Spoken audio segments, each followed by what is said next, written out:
In this video, I'm going to demonstrate how to project a raster layer. So we are going to work with the DEM. It shows the topography of the La Crosse County, and it is terrain, so it is a continuous data.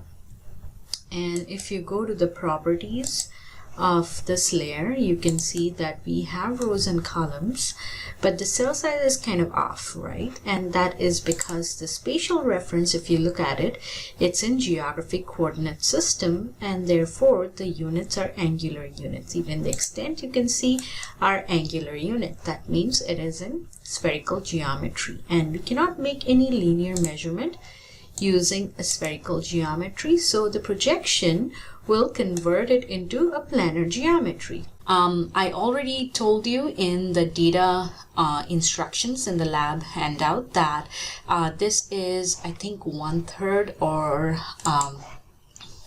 yes, 1/3 of an arcsecond, which roughly translates into 10 meters spatial resolution. So to reproject or project the raster data into a projected coordinate system, you have to go to, let's say, the View tab here, Geoprocessing window, and in here from the toolbox you go to Data Management Tools, and from there Projection and Transformation, Raster, and you click on Project Raster. And from there you will choose the DEM 2024 GCS, and the output we will save it in the lab1.gdb, and I'll keep the name DEM Project Raster. Coordinate system, from the drop down menu I will choose the NLCD because it's already in projected coordinate system, and it's AEA projected coordinate system, and AEA, I think it's Albers Equal Area Conic. And you can see that automatically the software kind of registered 9.18 meters, and I said it's not going to be 9.18, rather we always like kind of rounded up values, so we will say 10 meters, so 10 by 10, right?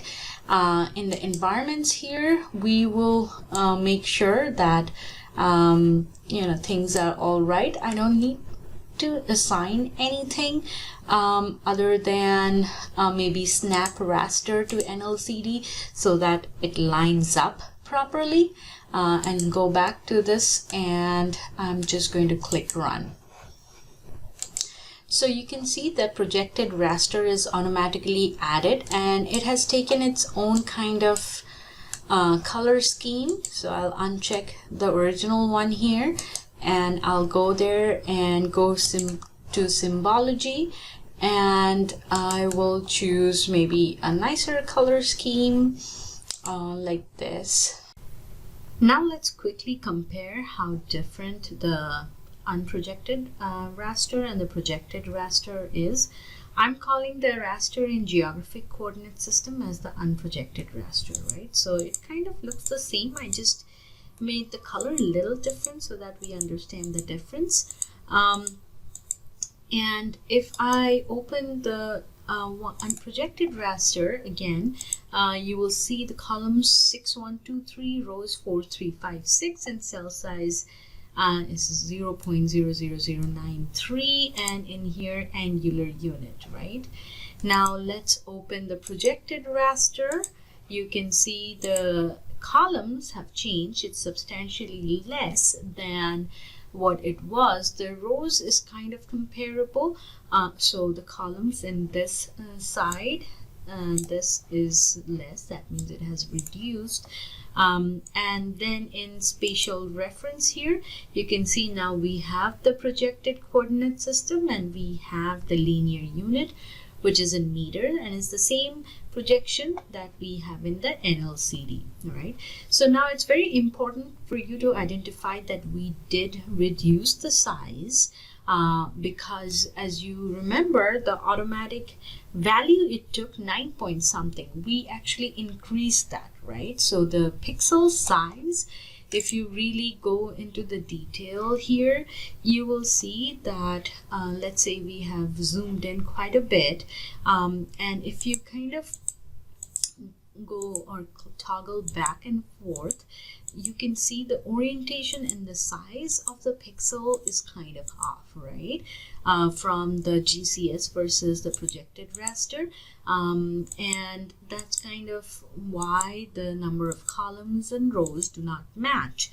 And this is the 10 meters spatial resolution. Again, let's focus on this part where we can identify a few pixels and see how it is different. So you can imagine that if we were not to reproject and trying to kind of compare two different rasters with two different projections, it will not line up and therefore will give us a lot of errors while we are processing. So little subtle differences which makes a big deal or big difference in terms of linear measurement or calculations that you are running from these raster layers.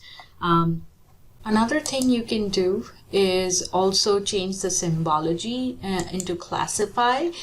This we can use the classify scheme. So go to symbology and click on classify, and let's say I'm going to use quantile, and let's say 8 classes or 5 classes, and I choose the same kind of color scheme as the